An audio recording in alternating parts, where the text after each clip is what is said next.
बाप और बेटे रूहुल कुद्दुस के नाम में आमीन। ये साल के दौरान 17वें एतवार की इबारत का पैगाम है।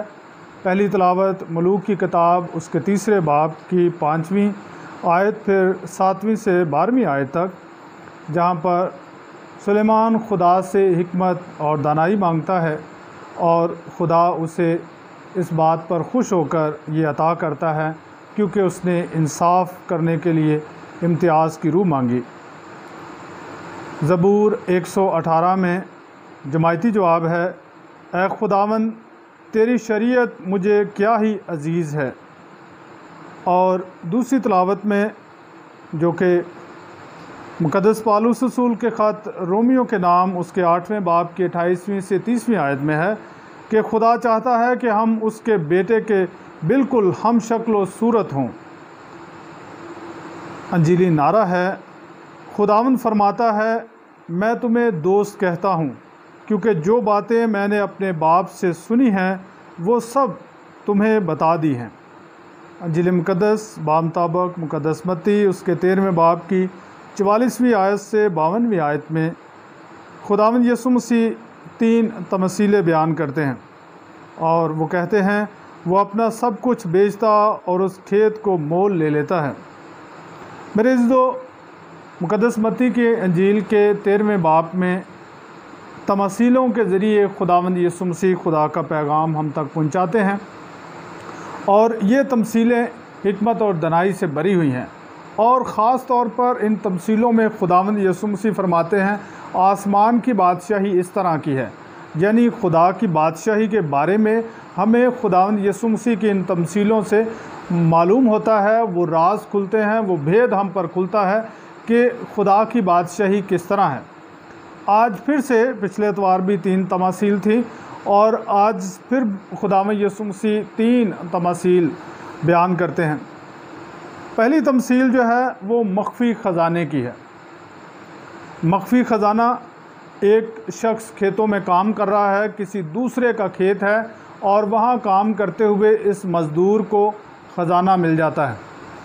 अब वो इस ख़जाने को जायज़ तरीके से वसूल करने के लिए अपना सब कुछ बेचता है, जो कुछ उसके पास है वो सब कुछ बेचता है और खेत मोल ले लेता है। इसमें इस शख्स का बड़ा जज्बा है, बड़ा जोश है और इसने ख़जाना मोल नहीं लिया बल्कि इसने खेत मोल लिया है और खेत में ही ख़जाना है। अब वो ख़जाने का हकदार है, अब वो ख़जाना उसका है और वो इसके लिए अपना सब कुछ देने के लिए तैयार है।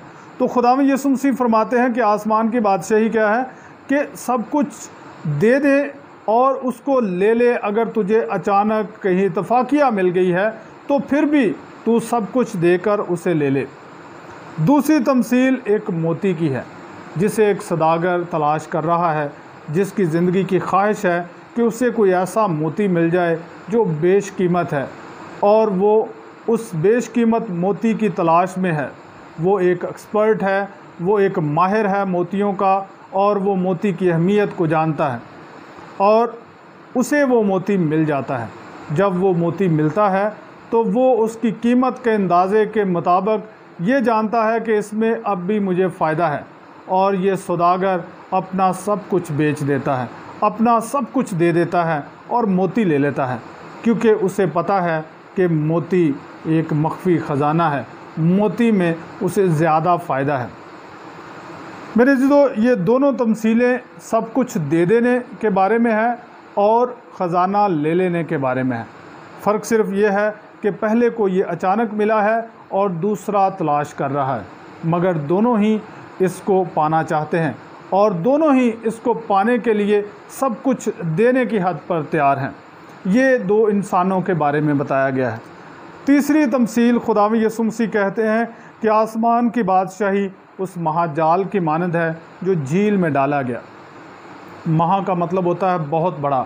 तो ये ऐसा जाल हुआ करता था जिसमें सारी झील में एक जाल डालकर सारी मछलियां एक ही बार इकट्ठी की जाती थी। ये बड़ा जाल होता था और इसमें सारी मछलियों को इकट्ठा किया जाता था और जब इकट्ठा किया जाता तो फिर किनारे पर बैठकर फैसला किया जाता कि कौन सी अच्छी है, और कौन सी इस काबिल नहीं है कि उसे ले जाया जाए, बाज़ार में बेचा जाए। जिसकी अहमियत नहीं वो फेंक दी जाती थी।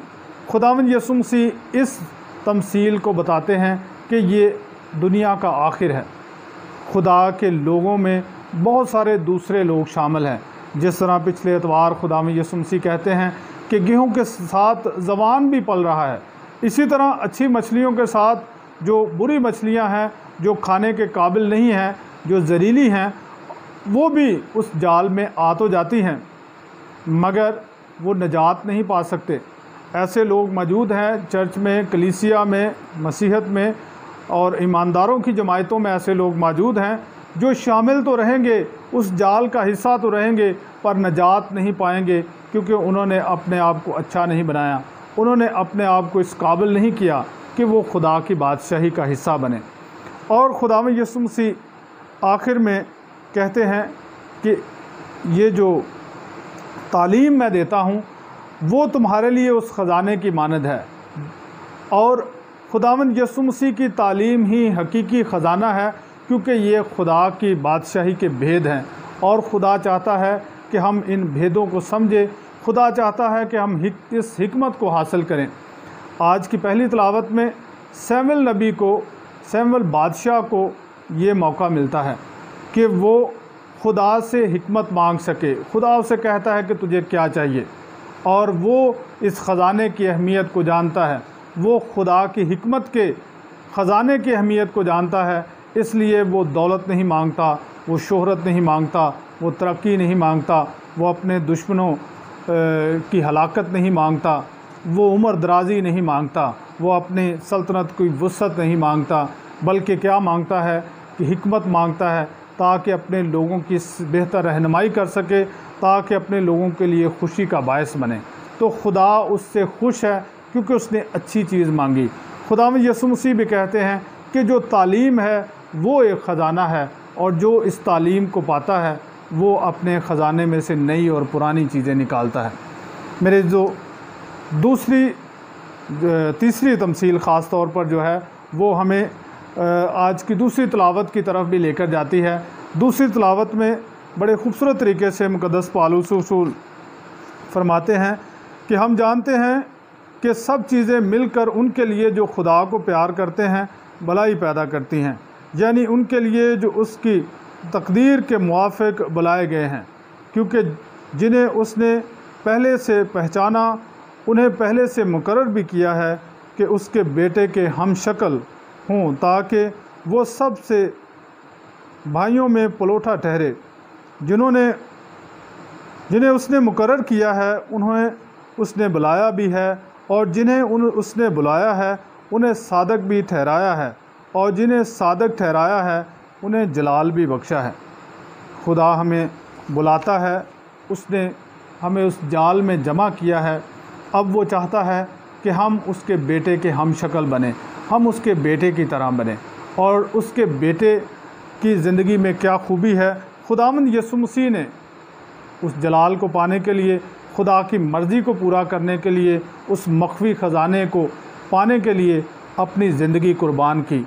और अगर हम उसके हम शक्ल बनते हैं तो खुदावंद यीशु मसीह की उस बात को याद रखें कि उसने कहा कि जो कुछ भी छुपाता है वो उसे खो देगा। अगर कोई अपनी जान बचाने की कोशिश करता है वो उसे खो देगा, मगर जो अंजील की खातर, जो खुदा के कलाम की खातर, जो खुदा की राहों की खातर, जो खुदा की मर्ज़ी पूरे करने के लिए अपनी जान को खोएगा वो उसे बचा लेगा। खुदावंद हमें ये फ़ज़ल बख्शे कि हम जो इस ख़जाने को पा चुके हैं, जो इस ख़जाने की अहमियत को जानते हैं, उसे पाने के लिए, उसे हासिल करने के लिए खोने से कभी ना डरें, दे देने से कभी ना डरें। अगर ज़िंदगी में कभी नुकसान आता है, दुख आता है, तकलीफ़ें आती हैं, मुश्किलात आती है, कुछ खोने के लिए हम तैयार होते हैं, तो हमें वो दे देने में ही वो ख़जाना मिलता है। और ख़ूबसूरत मिसालें हैं हमारे लिए उन मिशनरियों की जिन्होंने अपना ख़ानदान, अपनी आसाइश, अपने खुशहाली, तरक्की और अपना वतन, लोग छोड़े और हमारे दरमियान आकर हमें खुदा का कलाम सिखाया, समझाया और ईमान में मजबूत किया। बेशक वो खुदावंद यीशु मसीह की शक्ल पर थे, उन्होंने खुदावंद यीशु मसीह के पैरोकार होने का वो खूबसूरत फरीज़ा अदा किया और हम तक खुदा का कलाम पहुँचाया।